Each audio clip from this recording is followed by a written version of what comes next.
عمران بن حسین رضی اللہ تعالیٰ عنہ زندگی کے آخری 30 سال صحابی جلیل ہیں، بستر پہ تھے، اور جب ان کے پاس علماء آئے اور انہوں نے ان کی حالت دیکھی کہ 30 سال سے آپ بستر پہ ہیں، تو they felt sorry for this.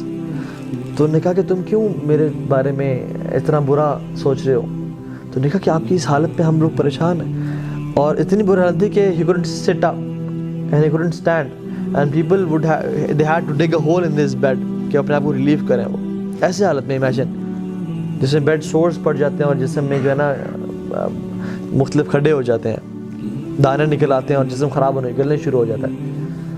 تو عمران بن حسین نے کہا کہ واللہ میں تمہیں ایسی بات بتاتا ہوں کہ میری موت سے پہلے کسی کو نہ بتانا، اور کہا کہ میرے اس بیماری پہ صبر کرنے کی وجہ سے مجھے اتنی خیر نصیب ہوئی ہے میں تمہیں بتا نہیں سکتا.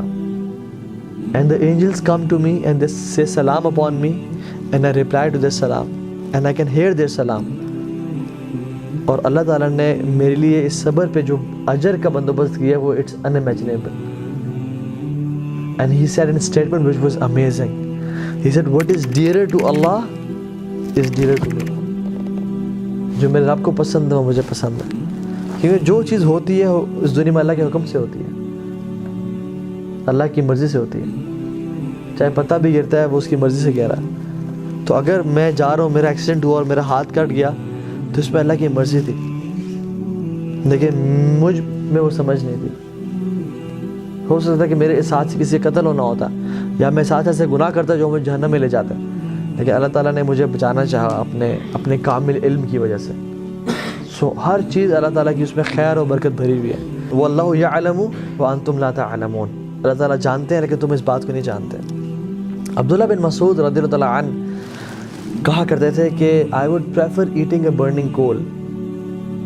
It burns what it burns and leave what it leaves, no matter how much damage it creates and causes, rather than saying کہ I wish Allah subhanahu wa ta'ala have done it this, جو اس نے نہ کیا ہو، یا میں یہ کہوں کہ کاش اللہ تعالیٰ یہ کام نہ کرتے جو اس نے کیا ہو.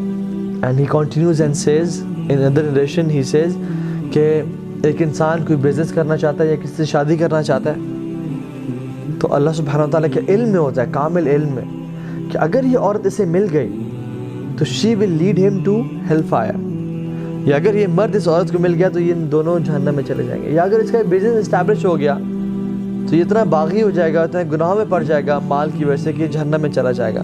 سو اللہ سبحانہ و تعالیٰ out of his mercy orders the angels کہ اس کام میں رکاوٹ بن جاؤ، اور جب اس کا کام نہیں ہوتا تو وہ پھر قسمیں کھاتا ہے کہ واللہ مجھے نظر بد لگ گئی، واللہ مجھ پہ جادو ہو گیا، واللہ میں برباد ہو گیا. بٹ ابن مسعود says کہ this is nothing but the blessing and bounty of Allah subhanahu wa ta'ala on this person. سبحان اللہ.